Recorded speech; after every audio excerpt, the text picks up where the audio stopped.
As you all know, my name is Caitlin Flem, and I am super, super excited to introduce our lovely guest this evening. This is the Dr. Vasil. And why don't you just go ahead and introduce yourself, talk a little bit about what you do at UK, and then we'll get right into the questions. Sure. Nice seeing everyone. I hope you stepped outside. For once, it's not frigid. I couldn't believe everything was melting. I felt like a spring chicken. It felt fabulous. I'm seeing some familiar faces here. So I got some of my UK 101s. I see Faith and Gavin. And Caitlin was in my UK 101 2 years ago. So it's nice to see you all again. So I work here at the University of Kentucky. I have several different roles. So one is assistant professor music ed in the College of Fine Arts. Second is I'm a division coordinator for the Department of Music Ed and Music Therapy. So that means I just have more administrative stuff to do.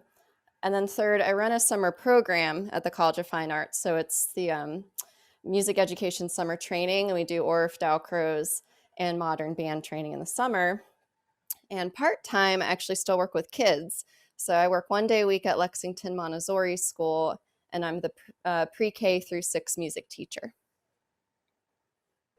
Well, great. Well, again, thank you so much for doing this. I am super honored to be asking you these questions this evening.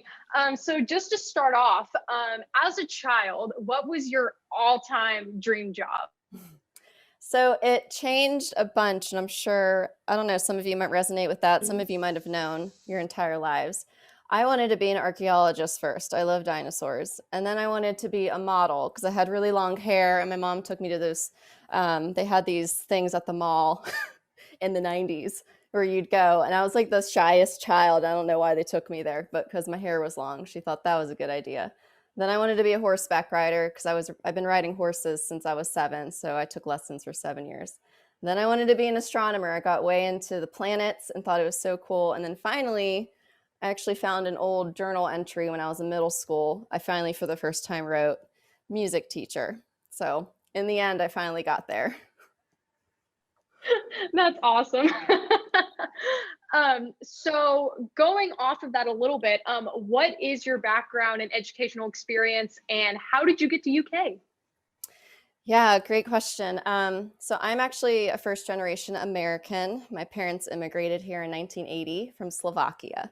So they came to Pittsburgh, and that's where I grew up. And Pittsburgh has one of the largest Slavic populations outside of Slovakia in the world. So it was really kind of a cool community. I grew up with lots of Slovak food and music. And I was in Pittsburgh the whole time. That's where I got my first teaching job and everything. I'm also a first-generation college student, so I have that experience, and some of you might share that with me. So I went for my bachelor's in music and music ed at West Virginia University as a clarinet player. Then I taught for a bunch of years. I taught K through 8 and got my master's degree over the summer at Eastman School of Music, and that was also in music ed. And then I returned to West Virginia to get my PhD in music ed. So I'm boring. Music ed, music ed, music ed, all 3 degrees. Well, we are so glad that you are here and with us. So when you were starting your career, did you expect to be in your current position? I mean, with all of the different job ideas you had as a child, go off of that a little bit. Well, I'll tell you the one thing, there's a lot of pressure in my family to go as far as you could in education. So since elementary school, I had 2 older sisters. It was all 3 of you are going to get your doctorates. You're going to get your doctorate. We don't care what it's in. Get your doctorate. So I kind of came into my undergrad thinking like, well, I love music ed. I want to teach. I'll do it somehow in higher ed. In the end, I actually thought I was going to be a clarinet studio professor. So I thought I'd be Dr. Wright. And like my entire world was clarinet all the time. And then I took my general music methods class. And I was terrified because I had a terrible elementary music experience. It was a lot of singing out of books. We didn't even have recorders. We had like flutophones that looked like little plastic clarinets, and it was awful. I just wanted to go to band. And this general methods class, it was like, oh my gosh, we get to dance.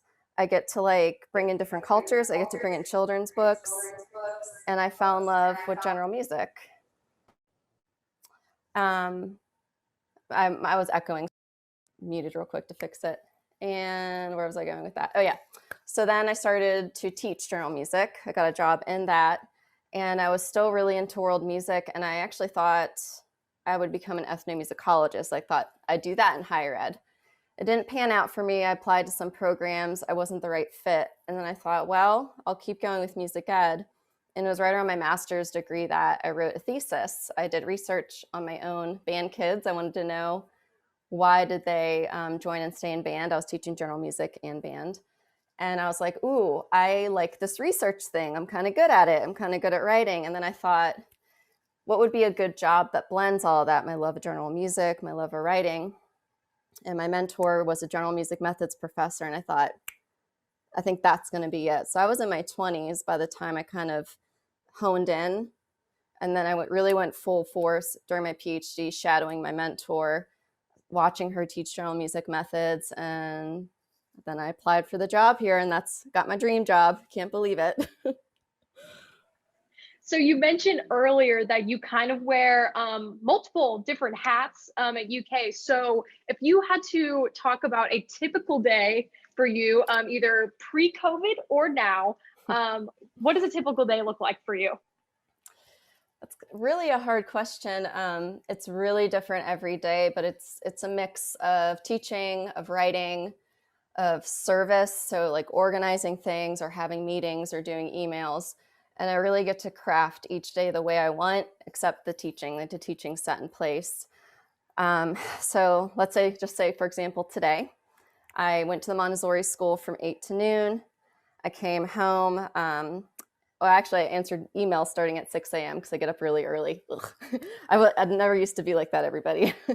Then I came home. I had a meeting at 1:30 with an organization I volunteer with. And then I did a bunch more emails, did some course prep, and then did a little bit of writing.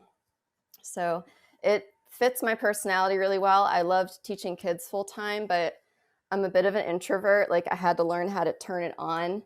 And I was getting really tired teaching 8 hours a day at elementary school. And this job lets me turn it on, and then I get to go home and I kind of fuel up a little bit answering emails and having that alone time. So as all of you think about that, like I think knowing your energy and where you're going is important when considering different career paths. I 100% relate to that. I am a huge introvert, and I've had to do the same thing. Pulling up the questions. Where did they go? Oh, aha. Okay, so what is one piece of advice you would give to a young artist, student, or music education student, maybe, from your past experiences? Oh boy, and you said only one piece of advice, so that was really hard. But I think the one thing that really got me in trouble at one point was just not understanding networking. I was showing up, like I'd always show up for stuff and be consistent, but you got to learn how to schmooze. And I didn't realize that was kind of a thing you had to do. So the way it backfired on me is I was going to school at West Virginia University, which is about an hour south of Pittsburgh.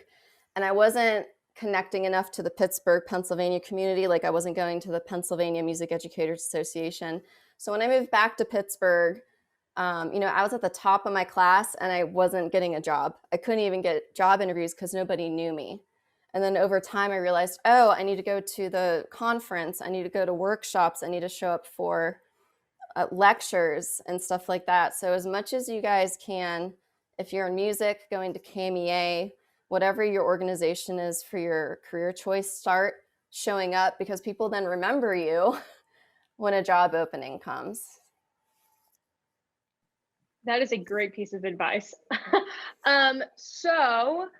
What do you consider to be your most successful career move or movement? Or what is a future goal that you have for yourself in terms of your career?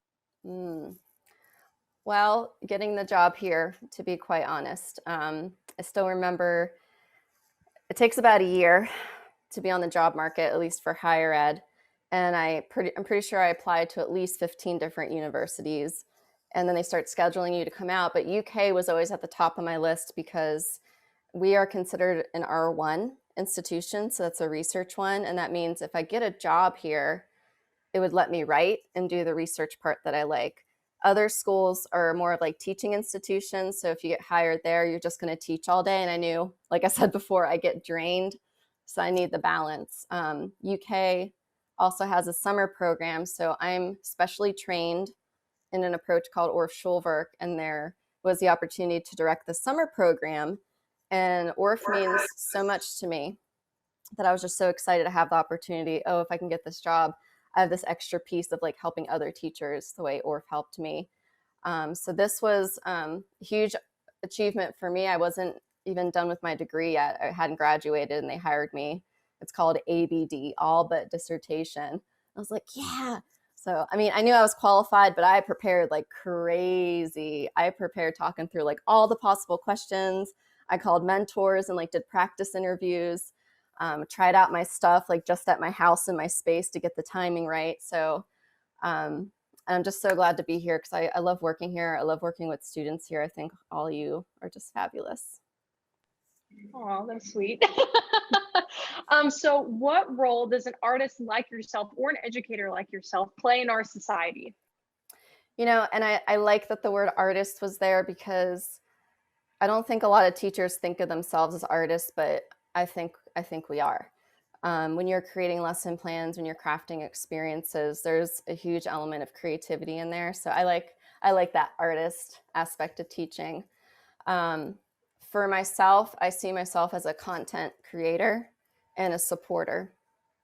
So not only am I supporting students here and I'm crafting these lessons, but when I work with K-12 teachers, I remember how hard it was to come up with something new when you are teaching all day, you're exhausted. So I like to come up with new lesson plans, share them. I do it like the KMEA you went to. All the teachers there got to keep my PowerPoint and they can just use it in the classroom. And I've tested it out with my Montessori students, so I know it works. So I really want to help K-12 teachers and support them, support students here. Really anyone who wants to further their educational experience. I do a lot of mentoring, even for K-12 teachers who are like, I think I want to do my master's degree. I want to achieve this, this, and this. And it's up to me. I know the program and I can help them customize their degree program. So it's a blend of those, creator and supporter. Going off of the creator thing, last year you hosted, you hosted some lecture on incorporating popular music into the general music classroom, and that was super eye-opening, like the light turning back on for me. Just because going on this track, you hear about all about the Western choral canon and different things like that, and so that was super eye-opening for me as a growing on the journey music educator. So that's awesome. So what encourages or inspires you in your job? Yes, so there's a bunch of parts to this. Like I kind of touched upon before, having control over my day and the ability to be creative are personally very, very important to me. And this job allows me to do both. I have a tremendous amount of control over my time, what I do with my time. There's a lot of support for my teaching, for traveling, for research, for doing research projects and writing. So I love being able to kind of craft my day and my week according to what my goals are. So there's a lot of personal control there. Part two is the interactions, which I'm missing so much, and I'm sure all of you are from the past year. I love going on campus and having class and working with students. This fall, having UK 101 completely online, which is so weird. And Gavin and Faith, everyone did such an admirable job, but there's like nothing beats walking around and looking at somebody and hearing them instead of like sending you off to a breakout room. And I'm sitting there alone in my room. But then seeing what you come up with when you get back. So I love the interaction, and it's so much fun in general music methods because we'll have like pop music days like that. I'm like, all right, let's try this pop song. All right, now you take 20 minutes, work with a group and sing what everybody comes up with. So there's a lot of creativity in the classroom that's super energizing. So I really love working with students too. Like I said last week, I can't wait for that class. I'm so excited. It'll be more normal this fall, hopefully. I hope so. Oh my goodness. So I kind of asked this earlier, but final question. What would you like to do next? And what are your current goals? I'm really happy where I am. I hope I get to teach what I teach for a long time.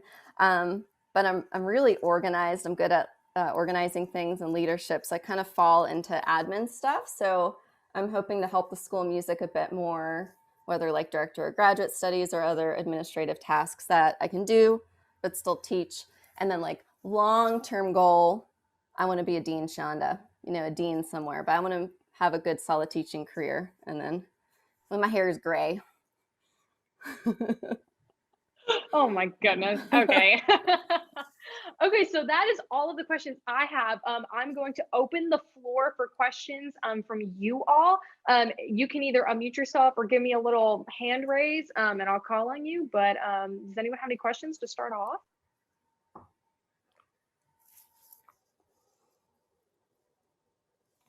Gavin has his hand raised. Gavin. I know that a few of us that are participating in this today are looking forward to the music ed program at UK. Is there anything that you'd specify, like joining a specific group or attending like the ORF certifications that can really help us whenever we leave UK? Well, that's a good question. I think what I would say is I'd encourage you to diversify as much as you can. I know a lot of people come in, I did too, that you're just so set on that one goal, but opening yourself up to different experiences gives you, lets you gain different skills that can be useful down the road. So I guess another big regret of mine is when I was at West Virginia, I was so focused on the clarinet thing that I never paid attention to the world music ensembles, and I regretted it so much that here at UK, I play with the gamelan ensemble because I finally have time or the foresight to like see the value in a group like that. And I've learned so much about music through learning a new style of playing. So I know it's tough sometimes because I know your studio teacher will sometimes have a goal in mind for you, but if you're able to try out different things, maybe this semester, try steel band for a semester or try gamelan or Korean drumming, and just trying to diversify the music that you're hearing will help you be a better musician. I think it'll help you be a better entrepreneur. Like if you definitely want to keep performing, classical musicians today have to be able to do more innovative things to stand out, to get gigs. So I think that will only help strengthen your portfolio and strengthen you as a teacher because you're understanding different musical traditions. It's a great question. Anyone else? It could literally be anything.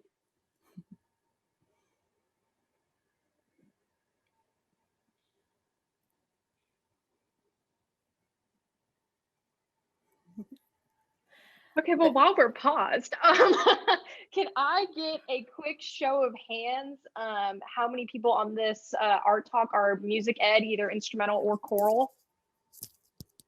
Well, awesome. Okay, cool. So what the LLP has in store next month is that we are going to have the lovely Dr. Vasil back again. And this time we are going to do a TEP info session. It's called TEP Made Easy. Super excited about it. Because I know as a freshman, having all of this information like thrown at you, it's a lot to process. And so it's our hope that after this info session, you'll feel a little bit more at ease. You'll feel like you have some chunks to break down, if that makes sense.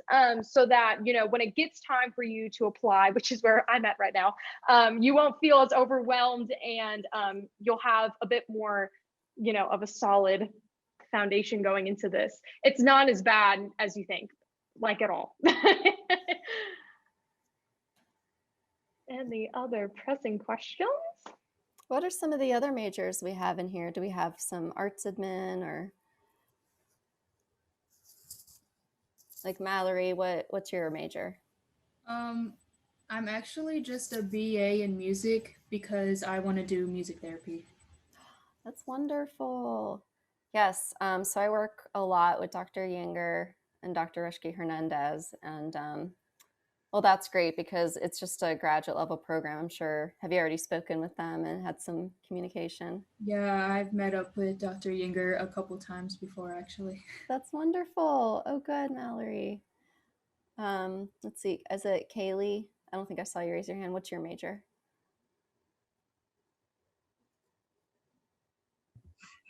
All right. So I'm going for music therapy. Oh, as well? Oh, yay. Okay. Are you doing the same thing as Mallory, just getting, because it's a graduate program only here? Yeah. Well, you two keep in touch, because that's, man, having a buddy to go through, someone who's got similar goals, that's very, very helpful as you're moving on. I think, Lauren, you didn't raise your hand either. Are you a different major too? No, I raised my hand for music ed. Oh, you did? Oh, sorry. Let's see. I think we got roommates here, Nick and Connor. What are you two studying? I'm a violin performance / computer engineering major. Sweet. Wow. Cool. I'm also violin performance and finance. Such an interesting blend. Is it tough scheduling your music classes with another major like that? Exceedingly. I mean, not so bad right now, but okay. Well, keep your eyes open, because well, at least pre-COVID, I know they're going to bring it back. We were doing a lot of entrepreneur series and bringing in guests. And I can't remember the trio they brought in. They brought in a string trio, and who I think it's Time for Three. Is that right? But they tour everywhere, and they do such interesting blends of pop music and classical music. And they're doing a bunch of pop-up concerts in Lexington. So, you know how tough it is getting that full-time gig in an orchestra. So the more you can diversify yourself. Yeah, sorry, go ahead. You laughed. Have you had these conversations before, I'm sure, with other faculty? Can you share some of your thoughts on that? I mean, I don't know. It is definitely progressively more difficult for people who want to do what we do to make a living off of that sort of thing, and especially during the COVID season, we've seen how volatile that profession is. Was this a kind of a reason for doubling up? You kind of have like for me it was kind of just having a backup safety net, and just in case I didn't want to completely devote myself to that, I wanted to have another option. Mm-hmm. Is it the same for you? Oh, I've always kind of been interested in both. So I've just been trying to gather as many skills as I can, so that way things should turn out okay. Yeah. Well, if either one of you are thinking of maybe also offering like a private studio, once you graduate, I would encourage you to maybe look into some pedagogy classes, just because unfortunately I've come across so many performers who can play so well, but they don't know how to teach. And they I don't know if you guys have seen the articles that were coming out the past few years, but there can be pretty abusive cycles that go through, like you're kind of taught by this real strict mentor teacher, and then you go and teach the way you were taught, and this kind of like cycle of abuse and almost being like too mentally straining on people and not letting people be humans and not robots. And I think all our faculty here at UK is wonderful. I'm not talking about them at all, but I think it just helps taking some pedagogy classes just to get more tools in your tool belt, so that you're not just depending on your one experience with one teacher, but kind of gaining ideas from the whole field, if that makes sense. Yeah. Cool. Caitlin, who else wasn't a music ed major? I'm just kind of curious who else is on here. Adria, are you music ed? I can't remember if I saw your hand. No, music. I'm sorry. I'm percussion performance. Percussion performance. Yeah. So it's similar issues there. Are you have your eyes set on the symphony job? Or are you kind of ready to do all the things? Well,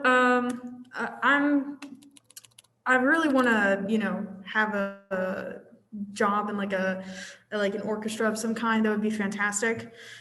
Or like to be an endorser for some sort of percussion company and have my own mallet series. That'd be awesome, sell some music and stuff. But, I'm keeping my options open. That's so cool. You just reminded me. We have a current PhD student in music ed. She's still teaching full-time general music, but she's a percussionist in Louisville, and she started her own LLC. It's called Drum Smart, and she really focuses on blending her interest in like meditation and healing with drumming, and even now she calls it like drum yas. Wait, it's like a vinyasa, drum yasa. She's calling it something like a blend between yoga and drumming. But basically, like she'll host an online Zoom thing, and and just kind of getting people into this meditative online Zoom. But of course, she'll hold like small events, even now during COVID when it was warm outside. And she's built a business on it. So again, I think that entrepreneur piece of it helps complement, like you can still have that orchestra goal, but you also need to eat if you don't get into it. It's, oh my gosh, it's so tough. It's so tough to get in there. Caitlin, how much time do we have? Because I'd love to hear a little bit from everybody if there's time, but I didn't know. I think there's still time. I mean, these normally go for an hour, but I mean, I don't think we need to stay that long. Okay. Emily's giving us the thumbs up, so. Oh, good. I'd love to hear from some of the music ed majors. Faith, it's been too long, and I'm so embarrassed. I forgot what your major instrument was. Can you give me your little refresher on your goals and how you're doing? I am a voice, and I want to teach in elementary school. So. All right, girl, you and me. Oh, good. Well, you can take a course with me a little sooner now. I got the course number changed. So MUS 260 will be available for you next fall if you decide you want to get a head start. Okay. And maybe we'll be able to get back into the schools because that's a part of the class is getting to teach real kids. So fingers crossed. Good. All right. I'm going to keep my eye on you. Good. Gavin, what were some of your goals? My long-term goal is just either teach elementary or high school for music. And I've gotten to experience like all three elementary, middle, and high school. And I just really enjoyed different aspects of either like K through 5 and then 9 through 12. Excellent. So maybe we need to start getting some preschool experience, huh? So you can see all the age groups. Well, good. Excellent. Let's see. I can't see Jacob. Are you there, Jacob? Yes. Can you tell us a little bit about yourself? Yeah, I'm doing music education. I'm going to be doing high school. And what's your instrument? Trumpet. Trumpet. Excellent. Do you know about Dr. Doval's Summer Trumpet Institute that he's doing? Are you going to go to that? Very good. Okay. You're going to get me no matter what. You can't escape me. But that's okay. You'll learn some good teaching tools to use for high school. Excellent. Let's see. Did we hear from everybody now? Did I get everyone, Caitlin? I think I did. I think so, yeah. Oh, good. Okay. Are all of you living in the LLP in that nice building? Oh man, I'm so jealous. My dorm room's at West Virginia. Not good. Not good. They're so pretty. Are you able to use the practice room down there? And I don't know if COVID changed a bunch of things. Yeah. That's so nice. You got that big dance studio too. Do they still hold events in there? Yeah, sometimes. Oh, good. Yeah. Well, I'm just very impressed by all of you. I cannot imagine what it's been like trying to go to college during all of this. So I hope you're giving yourselves a big pat on the back and being kind to yourself when you're feeling really tired. Like no one has had to live through this since 1918, and back then school was very different, right? Oh, good. Any other comments or things that you want to talk about in terms of career planning or career paths?